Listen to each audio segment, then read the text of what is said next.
Nama saya Elsa Luciana Simbolon, NPM 5021051 dari kelas 4B dengan mata kuliah Telaah Kurikulum dengan dosen pengampu Bapak Tio Gusti Satria Magister Pendidikan.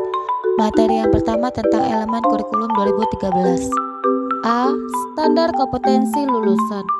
Ruang lingkup standar kompetensi lulusan terdiri atas kriteria kualifikasi kemampuan peserta didik yang diharapkan dapat dicapai setelah menyelesaikan masa belajarnya di satuan pendidikan pada jenjang pendidikan dasar dan menengah.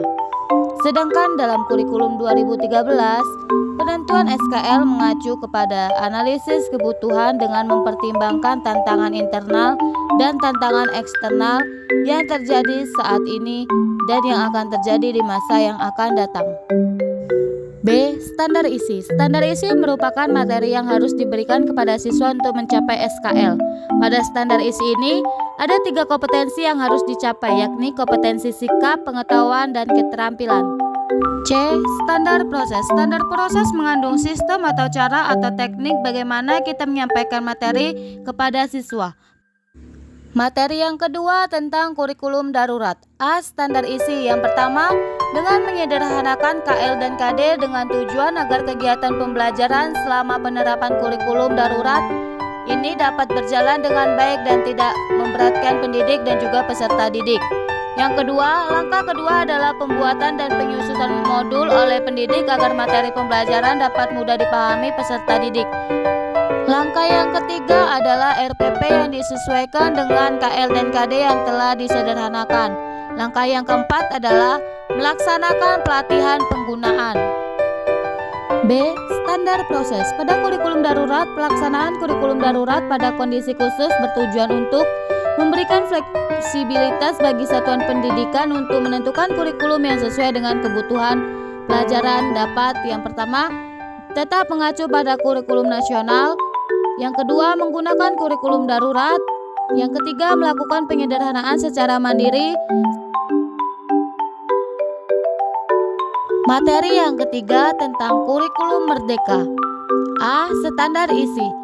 Penyusunan standar isi dilakukan dengan merumuskan ruang lingkup materi pembelajaran yang sesuai untuk mengembangkan kompetensi peserta didik sesuai dengan standar kompetensi lulusan, melakukan penyesuaian dengan kemajuan pembelajaran peserta didik pada setiap jenjang, merumuskan ruang lingkup materi pembelajaran, memberikan fleksibilitas kepada pendidik untuk memfasilitas peserta didik, mengembangkan kompetensinya, serta menghadapi prinsip diferensiasi dalam mengembangkan ruang lingkup materi pembelajaran.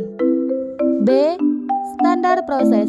Pada kurikulum paradigma baru terdapat struktur kurikulum yaitu profil Pancasila.